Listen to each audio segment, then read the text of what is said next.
GPU computing and CPU computing, and you can see here how the trend in parallelism is going to increase over time. What does this mean from a software development perspective? In the past, the way the business was conducted was to rely exclusively on frequency increase, and the idea is, to write parallel code is pretty tricky, and that is true today, and probably it will be true forever, because it's much more, it's way harder to write parallel code than to write sequential code. So don't bother parallelizing the application, because anyway, if you wait a little bit, the frequency will increase, and you're going to serve that wave. And then it was considered a shame if you had a dual core and your code didn't run twice as fast. It was like, oh, you're doing a bad job, and you're a lousy programmer, and don't even think about writing parallel code. But now, probably it's going to change to something like this. It will be parallelism rather than frequency, the primary method of improving the performance. And the reality is that no scientific computing computation will rely on one core to carry out number crunching, and sublinear speedups are okay. So it's not a shame if you have a machine that has 1024 cores. If you get a speedup of a factor of 100, that's awesome. It's not a shame that you didn't get 1,000-fold increase in efficiency. So I told her that when you go and when you look at sequential computing, things don't look good. However, when you go and talk about parallel computing, all of a sudden the landscape is bright. So some numbers to quantify this statement would be good. And this is a plot that shows the trend in flop count for the Intel line of products, and here is for the GPU. And you see here that there's a discrepancy, and this kind of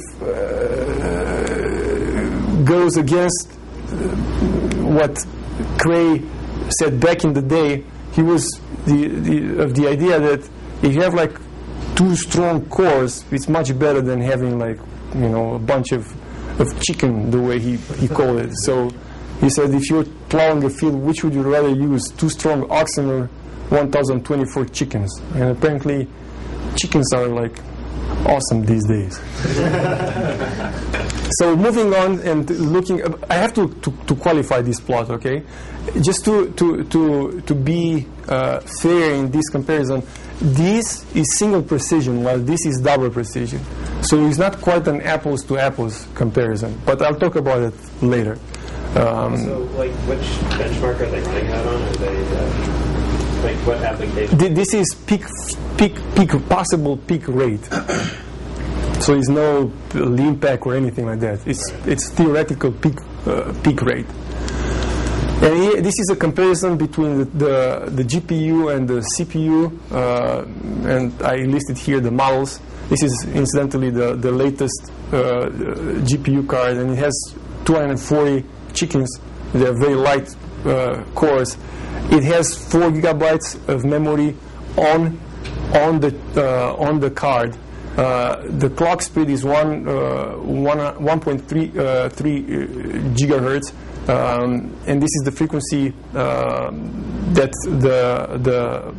the cores talk to the global memory. The memory bandwidth is this, and the floating point operations. So this is, you see here, this is a single precision, this is double precision. So this is 933 versus 70.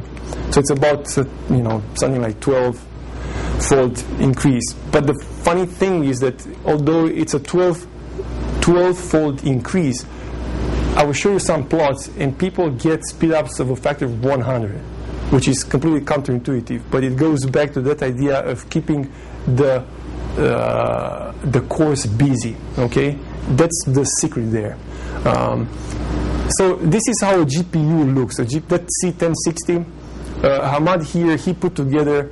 We have a 4 GPU machine in the lab, and these are some pictures of it. So this is just a slightly bigger case, and these are the 4 GPUs in here, and we listed all the hardware that we have on that machine. And basically, this is a 3.6, about a 3.6 teraflop machine, single precision. So let's talk about now about the underlying hardware. So that GPU, if you open it up and look how it is organized from a hardware perspective, it has what is called a stream processor array, an SPA, and this stream processor array has a collection of what's called texture processing cluster.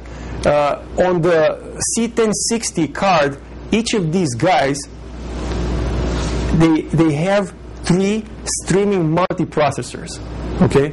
And each of those streaming multiprocessors, which I'm going to call SM from now on, they have 8 scalar processors. So you have this array here, has a bunch of blue things here.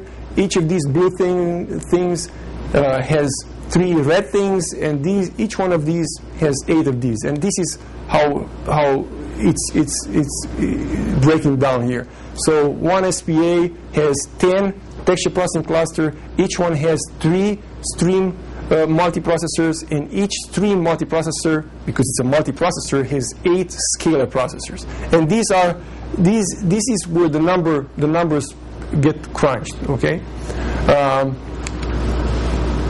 For the Tesla, the latest generation of graphics card, and I'm talking about NVIDIA here because AMD they have a different layout and different performance and such. I'm talking about NVIDIA here.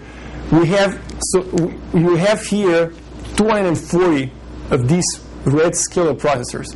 It has an amount of 4 gigabytes of device memory. The memory bandwidth is 102 gigabytes per second. Clock rate is this, and the price is about $1,300. How is this graphics card hooked to the rest of the computer? So you have here the CPU, and this is the NOR bridge, and you have here memory, and look at the rate at which data moves back and forth is 8.5 gigabytes when it comes to DDR2, and the graphics card is connected to the machine through a PCI Express connection, and it allows for 8.0 gigabytes per second, that's in each way, and this is the 2.0 standard. Later this year or early next year, the 3.0 standard is going to be implemented, and that pretty much doubles that rate. So it's connected to the NOR bridge, and the connection is not bad. Look again at the memory here, but is not great either. So this will later on, this will come into play, as the idea will be, to the extent possible, to avoid sending data back and forth many times, because it's not inexpensive.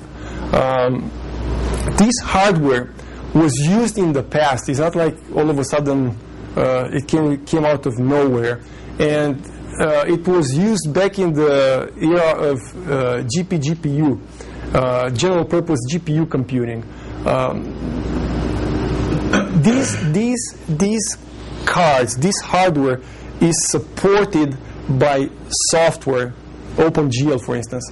OpenGL is in itself almost an operating system. It's so complex, and it has so many facets and things that, it becomes, it starts looking like a mini operating system in itself. And people found various ways of using the primitives, the API, the OpenGL API, some computational primitives made available by the library to perform specific scientific computations. But matrices had to be, I've never done this, so I'm just telling you what I read and what other people told me. So if you had the large matrix, you would have to break it down into 3x3 matrices, because that's associated with the rotation when it comes to graphics processing, and everything was like, forced to be, and cast into